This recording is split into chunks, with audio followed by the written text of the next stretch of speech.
আমার প্রতিদ্বন্দ্বী আমি নিজেই। বাংলায় বহিরাগতদের কোনো জায়গা নেই, বিয়োদের শূন্য হাতেই ফিরতে হবে।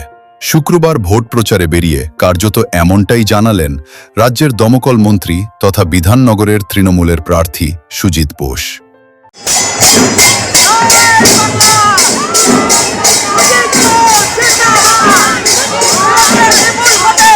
ভোটবঙ্গে বাড়ছে রাজনৈতিক পারদ।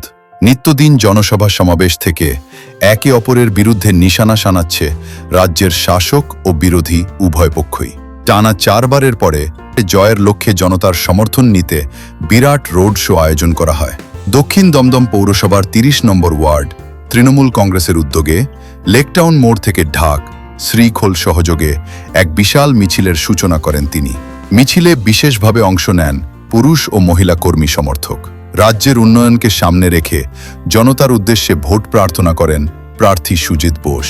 পথের দুধারে বহু সাধারণ মানুষ কোথাও পুষ্পবৃষ্টি আবার কোথাও ফুলের মালা পরিয়ে প্রার্থীকে বরণ করেন।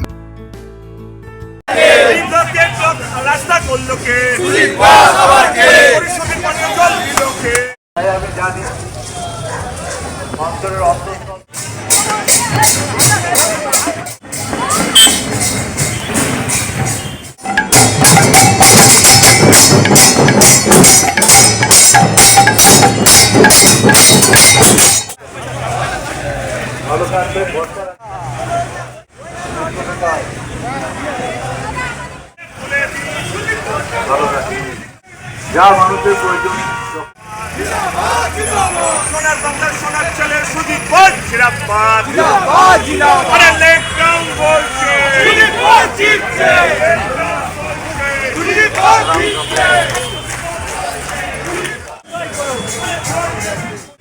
বাংলার পুরো অবস্থা তো এর আগেও লেকটাউনে আমি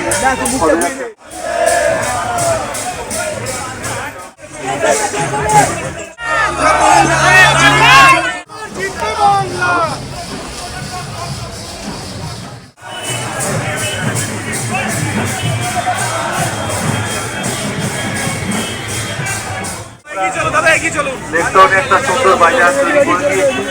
সকলকেই বলি, বিধায়ক হিসেবে আমি 14বার এবার 5বার লড়াই করছি। কারবার জিতেছি মানুষের আশীর্বাদে। মানুষ বিশ্বাস ভরসা মানুষের আছে আমার উপর, আমিও মানুষকে বিশ্বাস করি। সবটাই একটা বিশ্বাসের বিষয়। এটা অনেক দিনে, তার আগেও আমি অনেকবার কাউন্সিলর ছিলাম, প্রায় 6 বার। আমার জীবনে মানুষের সাথে আমার খুব যোগাযোগ, মানুষের সাথে খুব ভালো সম্পর্ক। মানুষ আমাকে বিশ্বাস করে, আমিও মানুষকে বিশ্বাস করি। ওদের কাছে কিছু নেই, ওদের কাছে কিছু থাকলে তো স্টেট লড়াই দিদি তো বারবার বলছে স্টেট লড়াই করবে। যখন পারছে না তখন ইডি সিবিআই দিয়ে আজকে একজন বিধায়কের বাড়িতে তাকে তার প্রচারের সময়টা নষ্ট করা। আমাকেও 3-3 বার নোটিশ পায়। মানুষের উপর আস্থা বিশ্বাস আছে, সমাজের আস্থা বিশ্বাস মানুষের সঙ্গে আছে, মানুষ খুব ভালো ফল হবে। বাংলার মানুষ এসব মনে করে বাংলায় আবার সরকার হবে, মামাটি মানুষের সরকার, দিদির নেতৃত্বে। সুজিত বোস আমার প্রতিদিন আমি মানুষের বিপুল তো একটা মানুষের সাথে রিলেশন 365 দিন, এই রিলেশনটা আমার সঙ্গে আছে বলেই তো মানুষ এত দেখতে যায়।